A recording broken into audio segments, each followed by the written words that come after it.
Hello guys, welcome back to our channel. இன்னைக்கான வீடியோவில் பார்த்தீங்கன்னா நீங்கள் ஒரு 90s கிட்ஸாக இருந்தாலும் சரி, இல்லை இயர்லி 2K கிட்டாக இருந்தாலும் சரி, உங்கள் சின்ன வயசில் பார்த்தீங்கன்னா கண்டிப்பாக உங்கள் ஃப்ரெண்ட்ஸ் கூட சேர்ந்து போய் கேம் சென்டர்ஸில் பார்த்தீங்கன்னா PlayStation 2ல் பார்த்தீங்கன்னா கேம்ஸ் வந்து ப்ளே பண்ணியிருப்பீங்க. அப்படி ப்ளே பண்ண கேம்ஸை இன்னைக்கு நம்மளால் பார்த்தீங்கன்னா ஒரு நார்மல் லேப்டாப்பை யூஸ் பண்ணி கூட பார்த்தீங்கன்னா ப்ளே பண்ண முடியுங்க. அது எப்படி முடிய சொல்கிறான் பார்த்தீங்கன்னா நம்ம ஸ்டெப் பை ஸ்டெப்பாக இன்னைக்கான வீடியோவில் வந்து பார்க்க போகிறோம். ஸோ உங்களுக்கு பிடிச்ச PS2 கேம் எது சொல்லிட்டு பார்த்தீங்கன்னா மறக்காமல் கமெண்ட்ஸ் லீவ் பண்ணுங்கள். எனக்கு பார்த்தீங்கன்னா ரொம்பவே பிடிச்ச கேம் பார்த்தீங்கன்னா God of War தான். ஓகே, இதை நம்ம ப்ளே பண்ணோம்னா நமக்கு அது மொத்தமாக பார்த்தீங்கன்னா ரெண்டு முக்கியமான விஷயம் வந்து தேவைப்படுங்க. முதல் விஷயம் பார்த்தீங்கன்னா PCX2 சொல்லிட்டு ஒரு எமுலேட்டர். அது என்ன ஒரு PCX2 எமுலேட்டர் சொல்லிட்டு கேட்டிங்கன்னா, இப்போ இந்த God of War 1, 2 மாதிரி இந்த ஒரு குறிப்பிட்ட கேம்ஸ்லாம் பார்த்தீங்கன்னா இப்போ இருக்க PlayStation 2, PlayStation 3ல ஒண்டி தான் பார்த்தீங்கன்னா அவைலபிளாக இருக்கும். வேறு எந்த பிளாட்ஃபார்ம்லையும் பார்த்தீங்கன்னா இருக்காது. இப்படி இருக்கக்கூடிய கேம்ஸை நம்ம வந்து பிசிலேயே லேப்டாப்லேயே ப்ளே பண்ணுறதுக்கு ஹெல்ப் பண்ணக்கூடிய ஒரு டூல் தான் பார்த்தீங்கன்னா எமுலேட்டர். ஓகேவா? ரெண்டாவது விஷயம் பார்த்தீங்கன்னா கேம்ஸுக்கான ஃபைல்ஸ். இப்போ God of War வேணும்னா அதுக்கான ஃபைல்ஸ், இந்த மாதிரி பார்த்தீங்கன்னா ஃபைல்ஸ் தான் பார்த்தீங்கன்னா உங்களுக்கு வந்து தேவைப்படும். ஓகே, இப்போ முதல்ல இந்த PCX2 ரெக்குயர்மெண்ட் என்னென்ன சொல்லிட்டு பார்த்தீங்கன்னா பார்த்துடலாம்.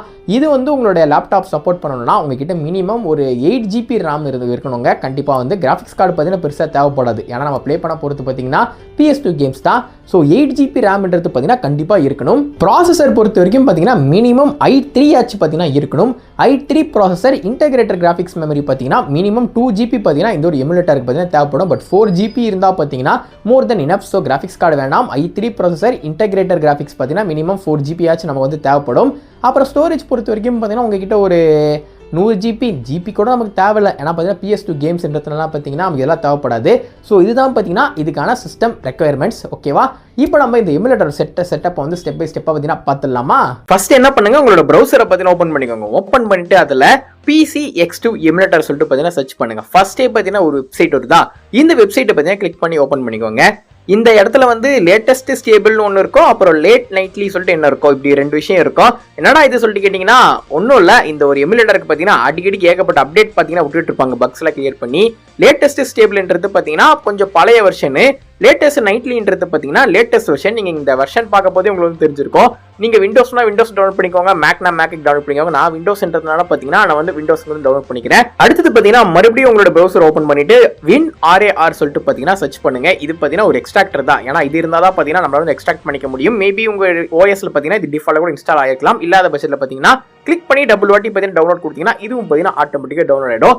அடுத்து பார்த்தீங்கன்னா PS3 எமுலேட்டர் சொல்லிட்டு பார்த்தீங்கன்னா சர்ச் பண்ணுங்க. வெயிட் பண்ணு இவ்வளோ நேரம் PS2 தானே சொல்லிட்டு இருந்தா, இப்போ என்ன PS3க்கு போகிற சொல்லிட்டு கேட்டிங்கன்னா சொல்கிறேன், அவசரப்படாதீங்க. இந்த ஒரு PCX2 எமுலேட்டர் ஒர்க் பண்ணோம்னா அதுக்கு நமக்கு ஒரு விஷுவல் C++ சொல்லிட்டு ஒரு ரெக்குயர்மெண்ட் பார்த்தீங்கன்னா தேவைப்படுது.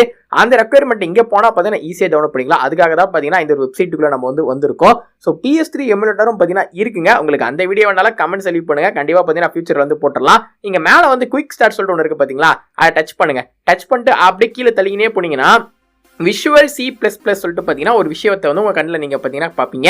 இதான் அது. இதையும் பார்த்தீங்கன்னா கிளிக் பண்ணி ஒரு டவுன்லோட் வந்து பார்த்தீங்கன்னா போட்டுக்கோங்க. அவ்வளோதான். இப்போ நமக்கு தேவைப்படுற எல்லா ஃபைல்ஸையும் பார்த்தீங்கன்னா டவுன்லோட் பண்ணியாச்சு. நீங்கள் டவுன்லோட் பண்ண ஃபைல்ஸ் எல்லாத்தையுமே பார்த்தீங்கன்னா ஒரு ஃபோல்டரை வந்து போட்டு வச்சுக்கோங்க. இங்கே பார்த்தீங்கன்னா எல்லாமே இருக்கும். இரு இன்னும் இந்த இடத்துல பயோ சொல்லிட்டு ஒன்று இருக்குது, God of War சொல்லிட்டு ஒரு ஃபைல் இருக்குது. இதெல்லாம் நீ காட்டவே இல்லை சொல்லிட்டு கேட்டிங்கன்னா அதெல்லாம் நான் காமிச்சேன்னா யூடியூப் வந்து இந்த வீடியோ வந்து முடிச்சு விட்டுருவானுங்க. ஸோ இந்த எமுலேட்டர் ஒர்க் ஆகணும்னா உங்களுக்கு பயோ சொல்லிட்டு ஒரு விஷயம் வந்து தேவைப்படும். அதையும் நீங்கள் என்ன பண்ணுங்க, உங்கள் ப்ரௌசரில் சர்ச் பண்ணி இதே மாதிரி பார்த்தீங்கன்னா டவுன்லோட் பண்ணிக்கோங்க. அதேமாதிரி உங்களுக்கு எந்த கேமோட ஃபைல் தேவைப்படுதோ அந்த கேமோட பேரை போட்டு பார்த்தீங்கன்னா RAR டவுன்லோட் போட்டு அதே மாதிரி டவுன்லோட் பண்ணி பார்த்தீங்கன்னா வச்சுக்கோங்க. ஓகேவா? அதை காட்ட முடியாது, அதனால் நான் வந்து சொல்லிடுறேன். இப்போ நம்ம டவுன்லோட் பண்ண விஷுவல் C++ பார்த்தீங்கன்னா முதல்ல வந்து இன்ஸ்டால் பண்ணிடலாம். அது டபுள் கிளிக் பண்ணி ரன் பண்ணால் பார்த்தீங்கன்னா அது இன்ஸ்டால் கேட்கும். அது பார்த்தீங்கன்னா இப்போ நமக்கு இன்ஸ்டால் ஆகிட்டு இருக்கு. இதை பண்ணதுக்கு அப்புறமா பார்த்தீங்கன்னா ஒன்றும் இல்லை, உங்களுடைய பிசியில் லேப்டாப் எதுவாக இருந்தாலும் சரி அதை பார்த்தீங்கன்னா ஒரு தடவை நீங்கள் வந்து ரீஸ்டார்ட் பண்ணணும். ரீஸ்டார்ட் பண்ணதுக்கு அப்புறமா இந்த WinRAR இருக்குது பார்த்தீங்களா, இதை டபுள் கிளிக் பண்ணி ஓப்பன் பண்ணுங்க. ஓப்பன் பண்ணனே பார்த்தீங்கன்னா இன்ஸ்டால் கொடுத்துக்கோங்க. அது கீழே ஓகேன்னு ஒன்று இருக்குது பார்த்தீங்களா, அந்த ஓகேவை கொடுத்துருங்க. அப்புறம் டன்னு கொடுத்துருங்க. அவ்வளோதான். இப்போ இதுவும் பார்த்தீங்கன்னா இன்ஸ்டால் ஆயிடுச்சு. இப்போ இது நிறுத்தி இன்ஸ்டால் ஆனதுக்கப்புறம் பார்த்தீங்கன்னா நீங்கள் தாராளமாக டெலிட் பண்ணி விட்டுறலாம். அது வச்சுக்கணுன்ற அவசியம் இல்லை. நெக்ஸ்ட் ஸ்டெப் பொறுத்த வரைக்கும் எக்ஸ்ட்ராக்ட் பண்ணணும். இந்த ஒரு எமுலேட்டர் இருக்குது பார்த்தீங்களா, அதை ரைட் கிளிக் கொடுங்க.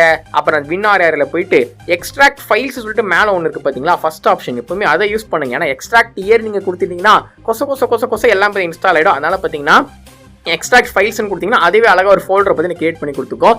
இதுதான் பார்த்தீங்கன்னா நம்மளோட எமுலேட்டர். அடுத்தது இதுக்கு நம்ம வந்து பயஸ் தேவைப்படுது. பயஸையும் பார்த்தீங்கன்னா அதே மாதிரி எக்ஸ்ட்ராக்ட் பண்ணிக்கணும். இதுக்கு அடுத்து நமக்கு கேம் ஃபைல் இருக்குது பார்த்தீங்களா, அதையும் நீங்கள் வந்து எக்ஸ்ட்ராக்ட் பண்ணி பார்த்தீங்கன்னா வச்சுக்கணும். இப்போ எக்ஸ்ட்ராக்ட் பண்ணனால பார்த்தீங்கன்னா இதெல்லாம் நமக்கு வந்து தேவையில்லை. இது எல்லாமே பார்த்தீங்கன்னா அடிஷனல் தான். இதை பற்றி எடிட் பண்ணி விட்டுறலாம். இப்போ வந்து நம்மளோட எமுலேட்டரை பார்த்தீங்கன்னா நம்ம வந்து ஓப்பன் பண்ணிக்கலாம். எமுலேட்டர் ஓப்பன் பண்ணோடனே உங்களுக்கு பார்த்தீங்கன்னா கொஞ்சம் வேற மாதிரி காட்டும். நான் ஆல்ரெடி ஓப்பன் பண்ணி ஒரு கேம் லோட் பண்ணதால பார்த்தீங்கன்னா எனக்கு இன்டர்ஃபேஸ் வந்து வேற மாதிரி இருக்குங்க. டிஃபால்ட் ஓப்பன் பண்ணால் இங்கே என்ன காட்டும்னா கேம் ஆட் பண்ண சொல்லும், பயோஸ் வந்து ஆட் பண்ண சொல்லணும். நான் ஆல்ரெடி பண்ணதுனால பார்த்தீங்கன்னா எனக்கு காட்டல. இருந்தாலும் உங்களுக்கோசம் நான் பார்த்தீங்கன்னா ஷார்ட்டாக சொல்லிடுறேன். மேலே வந்து செட்டிங்ஸ் இருக்குது பார்த்தீங்களா, செட்டிங்ஸை தொடுங்க. இன்டர்ஃபேஸ்னு ஒன்று இருக்கும். இதில் வந்து நீங்கள் பெருசாக எதுவும் மாட்டணுன்ற அவசியம் இல்லை. இங்கே இருக்குது பார்த்தீங்களா, இது வேணால் நீங்கள் வந்து உங்களுக்கு பிடிச்ச கலரை நீங்கள் வந்து செட் பண்ணிக்கலாம். இது ஜஸ்ட் பேக்ரவுண்டுக்கு மட்டும்தான். எனக்கு பிளாக்கே போதும். அதனால் பார்த்தீங்கன்னா நான் வந்து பிளாக் வந்து கொடுத்துட்டேன். அப்புறம் கேம் லிஸ்ட், இப்போ நம்ம டவுன்லோட் பண்ண கேம்ஸ் எல்லாம் பார்த்தீங்கன்னா ஒரே ஒரு ஃபோல்டரை நீங்கள் வந்து போட்டுக்கோங்க. அந்த ஃபோல்டர் லொக்கேஷனை பார்த்தீங்கன்னா நீங்கள் இந்த இடத்துல போய் செலக்ட் பண்ணி வச்சுட்டா போதும். அதுக்கப்புறமா நீங்கள் என்னென்ன கேம்லாம் டவுன்லோட் பண்ணி எக்ஸ்ட்ராக்ட் பண்ணி அந்த இடத்துல வைக்கிறீங்களோ இதுவே ஆட்டோமேட்டிக்காக டிடெக்ட் பண்ணிக்கோ. இப்போ அதெல்லாம் பார்த்தீங்கன்னா கேம் லிஸ்ட்டுக்கு நான் ஆல்ரெடி God of War 2 பற்றி லிஸ்ட்டில் வந்து ஆட் பண்ணிவிட்டு அதெல்லாம் பார்த்தீங்கன்னா உங்களுக்கு ஷோ பண்ணுறேன். ஸோ இந்த மாதிரி உங்களுக்கு பிடிச்ச கேம் எல்லாத்தையுமே பார்த்தீங்கன்னா நீங்கள் டவுன்லோட் பண்ணி எக்ஸ்ட்ராக்ட் பண்ணி பார்த்தீங்கன்னா அந்த இடத்துல வந்து போட்டுக்கலாம். நெக்ஸ்ட் ஸ்டெப்பு தான் பார்த்தீங்கன்னா ரொம்ப ஒரு முக்கியமான ஸ்டெப்பு. அது என்னடா சொல்லிட்டு கேட்டிங்கன்னா அதுதான் பயோஸ். நம்ம டவுன்லோட் பண்ணி வெளியே வச்சிருந்தோம் பார்த்தீங்கன்னா அதுதான் பயோஸை வந்து இந்த எமுலேட்டருக்கு நம்ம லோட் பண்ணணும். ஏன்னா பயோஸ் இல்லைனா கேமே பார்த்தீங்கன்னா லான்ச் ஆகாது. ஸோ நீங்கள் டவுன்லோட் பண்ண பயோஸோட ஜஸ்ட் இது மூலியம் ஓப்பன் பண்ணி பார்த்தீங்கன்னா நீங்கள் செலக்ட் பண்ணால் போதும். நான் இங்கே டவுன்லோட் பண்ணி நேரத்தில் எக்ஸ்ட்ராக்ட் பண்ணி வச்சிருக்கேன் பார்த்தீங்களா, அந்த ஃபோல்டரை வந்து அப்படியே செலக்ட் ஃபோல்டர் கொடுத்தா போதும். அதுக்குள்ள இருக்க எல்லா பாய்ஸும் பார்த்தீங்கன்னா ஆட்டோமேட்டிக்காக லோட் ஆகிடும். நான் பார்த்தீங்கன்னா யூரோப்பே பார்த்தீங்கன்னா வந்து கொடுத்துக்கிறேன். ஏன்னா God of War கேம்ஸ்லாம் மோஸ்ட்லி யூரோப் தான் போய் சப்போர்ட் பண்ணோம். அது கேமுக்கு ஏற்ற மாதிரி கூட நம்ம பார்த்தீங்கன்னா மாற்றிக்கலாம். அப்புறம் எமுலேஷன் வந்தீங்கன்னா இதில் நீங்கள் ரெண்டே செட்டிங்ஸ் வந்து கை வைக்கணும். மீது எது நீங்கள் வந்து கை வைக்கணுன்ற அவசியம் இல்லை. ஏன்னா எல்லாமே தான் வந்து கரெக்டாக தான் பார்த்தீங்கன்னா கொடுத்துருப்பாங்க. வேணும்னா நீங்கள் என்ன சேஞ்சஸ் பண்ணுறதா பண்ணிக்கலாம். அதே ஆப்ஷன்ஸ் தான். அது என்ன 2 செட்டிங்ஸ் சொல்லிட்டு கேட்டிங்கன்னா, ஒன்று வந்து விசிங்க்கு. இதனால விசிங்க்கு சொல்லிட்டு கேட்டிங்கன்னா இது வந்து ரெஃப்ரெஷ் ரேட் சம்மந்தப்பட்டதுங்க. இப்போ உங்களோட மானிட்டர் ரெஃப்ரெஷ் ரேட் வந்து அதிகமாக இருக்கலாம். அப்புறம் உங்களோட கிராஃபிக்ஸ் கார்டு யூஸ் பண்ணால் அதோட ரெஃப்ரெஷ் ரேட் பார்த்தீங்கன்னா கொஞ்சம் அதோட கம்மியாக இருக்கலாம். அது ரெண்டுத்தையும் மேட்ச் பண்ணுறதுல விசிங்க்கு இது பார்த்தீங்கன்னா கொஞ்சம் நல்லா இருக்கும். அப்புறம் இதுக்கு மேலே ஒரு ஆப்டிக்கல் ஃப்ரேம் ட்ரே ஒன்று இருக்குது பார்த்தீங்களா, அது வந்து உங்ககிட்ட ஒரு நல்ல கிராஃபிக்ஸ் கார்டு இருந்தால் ஒண்டி ஆன் பண்ணிக்கோங்க. இல்லைனா பார்த்தீங்கன்னா ஆன் பண்ணாதீங்க. ஏன்னா அது பார்த்தீங்கன்னா பெட்டர் அவுட்புட் பார்த்தீங்கன்னா கொடுக்கும். பட் உங்களுடைய லேப்டாப்பை பார்த்தீங்கன்னா வெளிச்சு தள்ளிடும். நான் சொல்கிறது பார்த்தீங்கன்னா வெளிச்சு தள்ளிடும். அந்த ப்ராசர் அதெல்லாம் பார்த்தீங்கன்னா ரொம்ப ரெண்டர் பண்ணிடும். ஸோ அதை வேணும்னா ஆன் பண்ணிக்கோங்க. அது வந்து ஆப்ஷனல் தான். என்கிட்ட ஒரு நல்ல கிராஃபிக்ஸ் கார்டு இருக்கிறதுனால பார்த்தீங்கன்னா அதை நான் பார்த்தீங்கன்னா ஆன் பண்ணிக்கிறேன். கிராஃபிக்ஸ் செக்ஷனுக்குள்ளே நீங்கள் வந்தோடனே பார்த்தீங்கன்னா மேலே கிராஃபிக்ஸ் ஏபிஐ ஒன்று இருக்கும். இது உங்ககிட்ட கிராஃபிக்ஸ் கார்டு இருந்தால் ஒண்டி வல்கனில் கொடுங்க. அப்படி கிராஃபிக்ஸ் கார்டே இல்லை ப்ரோ, இன்டெகிரேட்டட் கிராஃபிக்ஸ் தான், நான் நார்மல் லேப்டாப் தான் வச்சிருக்கேன்னா தயவு செஞ்சு OpenGL பார்த்தீங்கன்னா வச்சிருங்க. ஏன்னா வல்கன்லாம் பார்த்தீங்கன்னா யூஸ் பண்ணாதீங்க.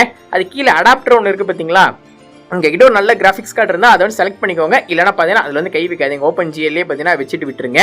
அப்புறம் கீழே டிஸ்பிளேன்னு ஒன்று இருக்குது பார்த்தீங்களா, டிஸ்பிளேல வந்து பார்டர்லெஸ் ஃபுல் ஸ்க்ரீன் ஃபர்ஸ்ட் இருக்குது பாருங்க, அதே தான் பார்த்தீங்கன்னா நீங்கள் செலக்ட் பண்ணிக்கோங்க. அதுக்கப்புறமா ரெண்டாவது ரேஷியோ இருக்குது பார்த்தீங்களா, அது வந்து fit to windows or full screen பார்த்தீங்கன்னா வச்சுக்கோங்க. அடுத்த ஆப்ஷனில் பார்த்தீங்கன்னா ரேஷியோ இருக்குல்ல, அதில் நீங்கள் என்ன பண்ணணும்னா ரேஷியோ வந்து ஒயிட் ஸ்க்ரீனாக பார்த்தீங்கன்னா மாற்றிக்கோங்க. ஏன்னா PS2 கேம்ஸ் எல்லாமே பார்த்தீங்கன்னா மோஸ்ட்லி 4:2 அந்த ரேஷியோவில் தான் இருக்கும். இந்த ஆப்ஷன் நீங்கள் ஆன் பண்ணிட்டீங்கன்னா இதுவே நமக்கு வந்து ஸ்க்ரீனை ஒயிடாக்கி சூப்பராக பார்த்தீங்கன்னா வச்சு கொடுத்துரும். இதில் பார்த்தீங்கன்னா ஆப்ஷன் வந்து முடிஞ்சிருச்சு. அடுத்தது பார்த்தீங்கன்னா ரெண்டரிங்ன்றது பார்த்தீங்கன்னா ரிசல்யூஷன் தான். உங்களோட மானிட்டருக்கு ஏற்ற மாதிரி இந்த ரிசல்யூஷன் போய் செட் பண்ணிக்கோங்க. என்கிட்ட ஒரு ஃபுல் HD மானிட்டர் தான் பார்த்தீங்கன்னா இருக்கு. இருந்தாலும் என்கிட்ட நல்ல கிராஃபிக்ஸ் கார்டு இருக்கிறதுனால பார்த்தீங்கன்னா நான் வந்து 2K ரெசல்யூஷன் பார்த்தீங்கன்னா கொடுத்துருக்கேன். இன்கேஸ் நீங்கள் இந்த ஒரு எமுலேட்டர் யூஸ் பண்ண போது உங்களுக்கு என்ன லேக் ஆச்சுன்னா அது காரணம் இந்த ஒரு செட்டிங்ஸ் தான். இதை நீங்கள் நேட்டிவ்ல வச்சாலே பார்த்தீங்கன்னா உங்களுக்கு 90% லேக் வந்து சரியாயிடும். ஸோ உங்கள் மானிட்டர் அப்புறம் உங்களுடைய ஸ்பெக்கு ஏற்ற மாதிரி பார்த்தீங்கன்னா ரெசல்யூஷன் பார்த்தீங்கன்னா வச்சுக்கோங்க. அப்புறம் கீழே டெக்ஸ்சர் ஃபில்டரிங் இருக்கு பார்த்தீங்களா, அது பைலினியர் PS2லேயே பார்த்தீங்கன்னா இருக்கட்டும். அதில் பார்த்தீங்கன்னா எதுவுமே நீங்கள் வந்து கை வைக்க தேவையில்ல. அப்புறம் அது கீழே இருக்கிற செட்டிங்ஸ்லையும் கை வைக்க வேண்டாம். ஆன்டிசிபேட்டட் ஃபில்டரிங் சொல்லிட்டு ஒன்று இருக்கு பார்த்தீங்களா, அதை கடைசிக்கு 2க்கு முன்னாடி அதை ஒண்டி பார்த்தீங்கன்னா நான் வச்சிருக்க மாதிரி into 16 பார்த்தீங்கன்னா வச்சிருக்கோங்க. அடுத்தது பார்த்தீங்கன்னா போஸ்ட் ப்ராசஸிங் ஒன்று இருக்கும், OST மீடியா கேப்சர், அதெல்லாம் நீங்கள் எதுவுமே கை வைக்க தேவை. நான் சொன்ன வரைக்கும் பார்த்தீங்கன்னா போதும். நெக்ஸ்ட் ஸ்டெப் பார்த்தீங்கன்னா ஆடியோ தான்.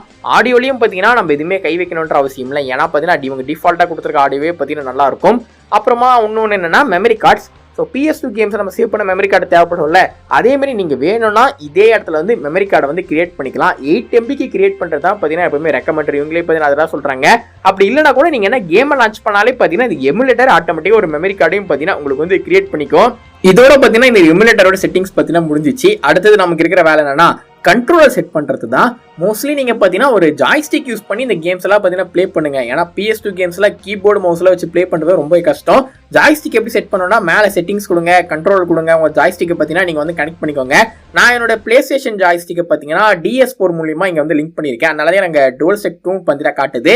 உங்க ஜாய்ஸ்டிக்கை காமிச்சதுக்கு அப்புறமா நீங்க என்ன பண்ணணும்னா ஒண்ணுமே இல்லை, இங்க பக்கத்துல ஆட்டோ மேப்பின்னு ஒன்று இருக்கு பாத்தீங்களா, அதை கொடுத்தீங்கன்னா இந்த எமுலேட்டர் உங்கள் ஜாய்ஸ்டிக்கு ஏற்ற மாதிரி பார்த்தீங்கன்னா கீஸ் வந்து இங்கே செட் பண்ணி கொடுத்துரும். ஒருவேளை என்ன கீ நீங்கள் மாற்றணும் ஆசைப்பட்டாலும் ஒன்றும் இல்லை, உங்களோட கர்சரை பார்த்தீங்கன்னா அந்த ஒரு கீக்கு மேலே வைங்க, உங்கள் ஜாய்ஸ்டிக்கில் பட்டனை செட் பண்ணுங்க, உங்களுக்கு பார்த்தீங்கன்னா கீ வந்து பைண்டிங் ஆகிடும். இருக்கிறதுலே பார்த்தீங்கன்னா கீ பைண்டிங் பண்ணுறதுலாம் பார்த்தீங்கன்னா ஈஸியான வேலை இதில். இப்போ அடுத்ததான் நம்ம என்ன பண்ண போறோம்னா இந்த கேம்ஸுக்குலாம் ஒரு கவர் ஃபோட்டோ தான் பார்த்தீங்கன்னா ஆட் பண்ண போகிறோம். குரோமுக்கு போய்க்கோங்க, PS2 கவர் டவுன்லோட சர்ச் பண்ணிக்கோங்க, ஃபர்ஸ்ட் ஒரு வெப்சைட்டை பார்த்தீங்கன்னா கிளிக் பண்ணிக்கோங்க. கிளிக் பண்ணோட அப்படியே மெதுவாக கீழே தள்ளினீங்கன்னா இந்த இடத்துல நீங்கள் 2 விஷயத்தை பார்ப்பீங்க. ஒன்று பார்த்தீங்கன்னா நார்மல் கவரு, இன்னொன்று மாதிரி 3D கவரு. அதனால நார்மல் 3D சொல்லிட்டு கேட்டிங்கன்னா நார்மலாக ஒன்றும் இல்லை, அந்த கேமோட ஃபோட்டோன்றது பார்த்தீங்கன்னா நம்மளை பார்த்த மாதிரி ஸ்ட்ரெயிட்டாக இருக்கும். 3D கவர்னா கொஞ்சம் கிராஸாக இருக்கும், அதுதான் பார்த்தீங்கன்னா அதுக்கான மீனிங்கு. நான் வந்து என்ன பண்ணுறேன், அந்த 3D கவர் தான் நான் வந்து இப்போ சூஸ் பண்ண போகிறேன். ஜஸ்ட் பக்கத்தில் காப்பி பண்ணுற ஆப்ஷன் இருக்குது பார்த்தீங்களா, அதை கிளிக் பண்ணி லிங்க்கை வந்து காப்பி பண்ணிக்கோங்க. லிங்கை காப்பி பண்ணதுக்கு அப்புறமா பார்த்தீங்கன்னா எமுலேட்டரை வந்து ஓப்பன் பண்ணுங்க, மேலே செட்டிங்ஸ் கொடுங்க, அது 2வது ஆப்ஷனை கொடுங்க. கீழே வந்து நீங்கள் வந்து காப்பி பண்ண லிங்கை வந்து பேஸ்ட் பண்ணுங்க. பேஸ்ட் பண்ணிட்டு என்ன பண்ணுங்கன்னா ஸ்டார்ட்னு வந்து கொடுத்துருங்க, அவ்வளோதான். இப்போ இதை வந்து க்ளோஸ் பண்ணி விட்டுட்டு நீங்கள் மேலே செகண்ட் ஆப்ஷனை கொடுத்தீங்கன்னா அவ்வளோதான், 3D கவரும் பார்த்தீங்கன்னா உட்காந்துருச்சு. ஸோ நீங்கள் இது 1 டைம் பண்ணால் போதும். அதுக்கப்புறம் நீங்கள் ஆட் பண்ணுற எல்லா கேம்ஸுக்குமே பார்த்தீங்கன்னா 3D கவர்ஸ் ஆட்டோமேட்டிக்காக பார்த்தீங்கன்னா வந்து உட்காந்துச்சிக்கும். இவ்வளோ தாங்க இந்த எமுலேட்டர் செட்டிங்ஸு. அப்புறம் கடைசியாக ஒரு சின்ன விஷயம், நீங்கள் எல்லா கேம்ஸுக்குமே தனியாகவும் பார்த்தீங்கன்னா இங்கே வந்து செட்டிங்ஸ் வச்சுக்கலாம். இப்போ நான் வந்து காட் ஆஃப் வாரை கிளிக் பண்ண பேச்சஸ் கொடுக்குறேன்னா இந்த இடத்துல பேச்சஸ்ல பாருங்க அவங்களே ஒரு விஷயத்தை நோட் பண்ணுவாங்க. அதாவது இந்த கேமுக்கு வந்து ஒயிட் ஸ்கின் ரெக்கமெண்டர் ஆன் பண்ணிக்கோங்க சொல்லிட்டு. ஸோ இந்த மாதிரி நீங்கள் ஒரு கேமுக்கும் பேச்சஸ் செக் பண்ணி அதுக்கேற்ற மாதிரி பார்த்தீங்கன்னா நீங்கள் செட்டிங்ஸ் வச்சுக்கலாம். இது எனேபிள் பண்ணோன்னா ஜஸ்ட் ஃபர்ஸ்ட் தடவை கிளிக் பண்ணீங்கன்னா நார்மலாக உட்கார, 2வது ஒரு டிக் பண்ணி விட்டுருங்க. இவ்வளோதாங்க. இதுக்கு மேலே பார்த்தீங்கன்னா நம்ம ஜாலியாக நமக்கு பிடிச்ச கேம்ஸ்லாம் வந்து ப்ளே பண்ண வேண்டியதான். இங்கே மேலே ஒன்று காட்டுது பார்த்தீங்களா, நீங்கள் எத்தனை பேச்சஸ் நீங்கள் கொடுத்துருக்கீங்களோ அதெல்லாம் பார்த்தீங்கன்னா மேலே வந்து காட்டாதான் அங்கே வந்து இண்டிகேட் பண்ணுது. ஸோ இவ்வளோதான் இது ஒரு எமுலேட்டரோடைய செட்டப். ஃபைனலாக பார்த்தீங்கன்னா வீடியோட எண்டுக்கு நம்ம பார்த்தீங்கன்னா வந்தாச்சுங்க. நான் பார்த்தீங்கன்னா உங்களுக்கு எப்படி பிசியில் ப்ளே பண்ண மட்டும் தான் பார்த்தீங்கன்னா சொல்லியிருப்பேன். மொபைலில் எப்படி ப்ளே பண்ணி நீங்கள் தெரிஞ்சுக்கணும் ஆசைப்பட்டீங்கன்னா வந்து கமெண்ட் சொல்லி பண்ணுங்க. அதுவும் நெக்ஸ்ட் வீடியோ நம்ம வந்து மேக் பண்ணிடலாம். வீடியோ பிடிச்சிருந்தா மறக்காம ஒரு சின்ன லைக் மட்டும் போட்டு ஒரு ஃப்ரெண்ட்ஸுக்கு சின்ன ஷேரை தட்டி விட்டுருங்க. நீங்களும் நம்ம சேனலை சப்ஸ்கிரைப் பண்ணி மறக்காம சேனல் சப்ஸ்கிரைப் பண்ணிட்டு பக்கத்தில் இருக்க பெல் ஐக்கான் வந்து மறக்காம ஆள் தட்டி விட்டு இந்த வீடியோ கொஞ்சம் ஐப்பேத்தி விட்டுருங்கப்பா. டேக் கேர், வரட்டா.